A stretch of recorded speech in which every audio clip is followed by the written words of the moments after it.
How you going, you big bloody beautiful bastards? Here's me face. There's no easy way to do a review of the fires that are going on in Australia, but it is a topic that I want to talk about, and I want to share some of the footage I've seen online with you guys, and yeah, just have a fucking chat about it. For those of you who don't know what's going on, there's been about 150 to 200 fires burning in Australia since before summer. It's been going on a while. Many of you would have seen the footage of the Koala struggling to survive and getting rescued back in late November. And yeah, it hasn't slowed down. In the last week, the conversation around the fires has gone up a level of intensity, I guess because people around the world are now starting to see how inactive and unavailable our government has been throughout this fucking shitstorm. Yeah, Scott Morrison, our Prime Minister, returned from his fancy pants Hawaiian holiday the other day, and he tried to go out and meet people that have been affected by the fires, and it didn't go so well, to put it lightly. Why don't I just try commentate some of that footage? I'll roll the footage over here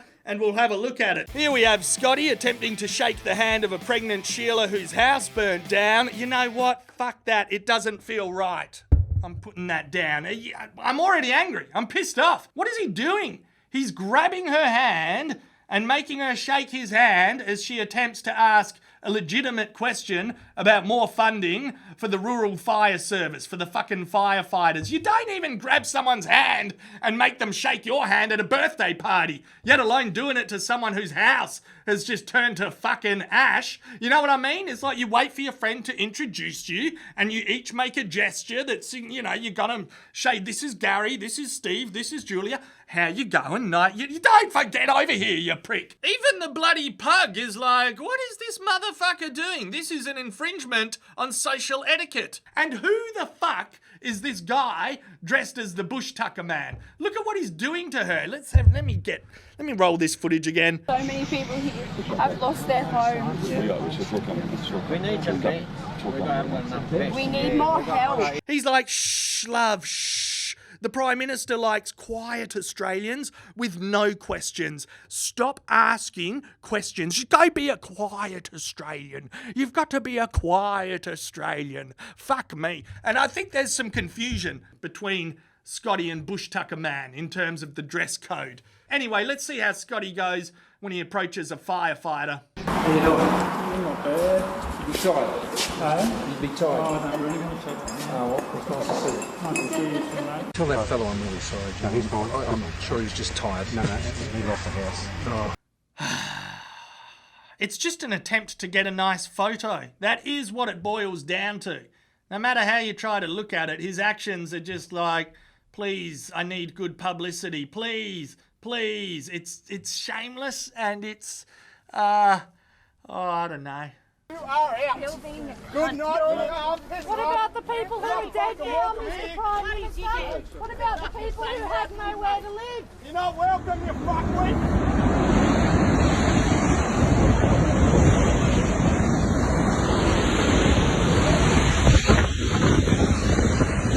We're running around in private vehicles with using our private diesel, chainsaws, fuel to put these fires out because there's not enough units on the ground. What do you want to see the Prime Minister do? I'll just give all the powers back to the local captains. He's got to do it. Otherwise we're screwed. Through your inaction, through your corrupt behaviour, through your taking money from under the table, you're killing us. You're killing Australia. You're killing the wildlife. You're killing communities.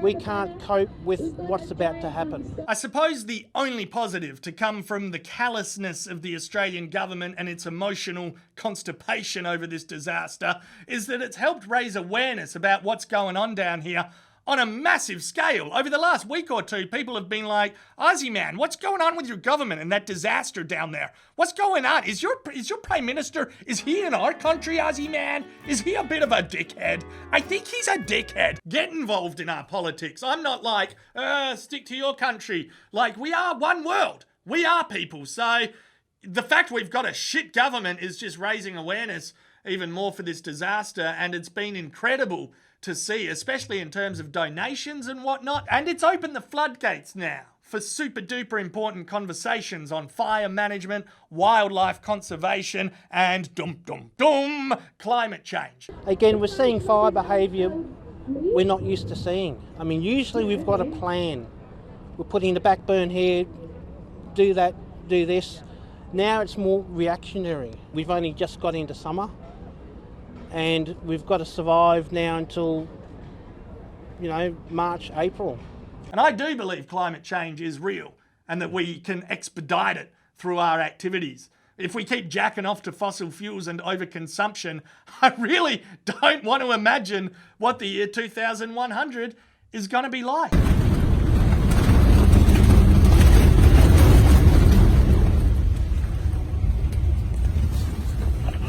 I think what's taking ages to sink in for people is the amount of damage that's occurred to wildlife and animals as well. It was about a week ago I first saw that article that said 480 million animals are affected by the fires or will be affected when starvation and the displacement and all of that stuff comes into play too. And it's just a massive number to get your head around. I'm not saying it's wrong. It was fucking done by a mathematician professor who knows fucking maths and shit. But it takes ages to sink in. So we talk about the sad of the bushfires. It's not just the people that suffer. It's all of the animals, and this is just heartbreaking to come along here, and the fence line's just littered with animals that have tried to get out, and they've broken through the fence here trying to get through. And look at this, it's disturbing. It is really, really disturbing. That is just such a waste. That's just terrible. Like, where could they have gone, these animals? They're nowhere for them to go. And now they're just littered on the side of the road, and they're everywhere. Look, overall, cheers to everyone who's donated money to that Facebook fundraiser that Celeste Barber started. That's on like $35 million at the moment. And to those of you who sent money to the Red Cross or the wildlife organisations that are out there helping animals, you're fucking legends, okay? You are legends. I just want to be very clear about that. And the generosity and compassion from the rest of the world, I think, has been incredible. And I hope my countrymen and my countrywomen don't forget it in a hurry, because we've got a tendency to be all selfish and greedy these days, and to vote for governments that are selfish and greedy or help us be selfish and greedy. And I don't know why. I don't know why that is right now. But yeah, fucking legends. And that Sheila, who's bloody raised 500 grand sending horny blokes nude pics on Twitter. Well done to you, the naked philanthropist. That is unbelievable. You show her a receipt of the charitable organisation that you donated to, and then bam, in your inbox slides a fucking picture of a vagina or some tits. I haven't done it because I'm married, but yeah, my colleagues, my friends have done it. So yeah. Anyway, I'll put links in the post description to any places you want to donate, and keep being fucking legends. And it shows the government, it shames them for doing sweet fuck all as well. $35 million raised by the common people just shames this shitty ass government. So why do we need governments? Just as a side note, I mean, we've been living in a corporatocracy for a long time where corporations just rule everything. So what do governments do? Anyway, I'm sounding like a lunatic. As said, keep being legends. This video's crashing to an end now. I gotta go have a mid-strength beer and a plant-based Beyond Burger at Grilled, and have a good one. You from the media, tell the Prime Minister to go and get from Nelligan. Hey, Merry fucking Christmas. This one's called I Hope Scott's House Burns Down. Well, there's nothing wrong with the holiday unless you got a job to do. And it takes a lot of nerve to just fuck off when the whole country's counting on you. And I've heard all your lies and excuses, heard all your thoughts and prayers. 2 firefighters dead and 1,000 homes lost, but I don't think Scotty cares. He's a dimwit, dipshit, dropkick clown. That's why I hope Scott's house burns down. He's a dimwit, dipshit, dropkick clown. That's why I hope Scott's house burns down. 100 grand in taxpayer money, all towards his own church. And just when you think he was enough of a cunt, he hits you where it really hurts. The Religious Discrimination Bill states he can do as he pleases, but Scotty's always morally right, cause he believes in Jesus.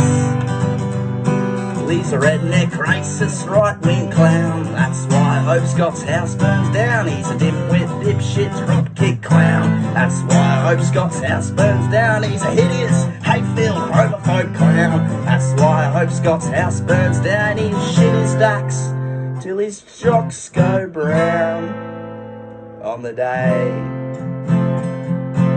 Scott Morrison's house burns.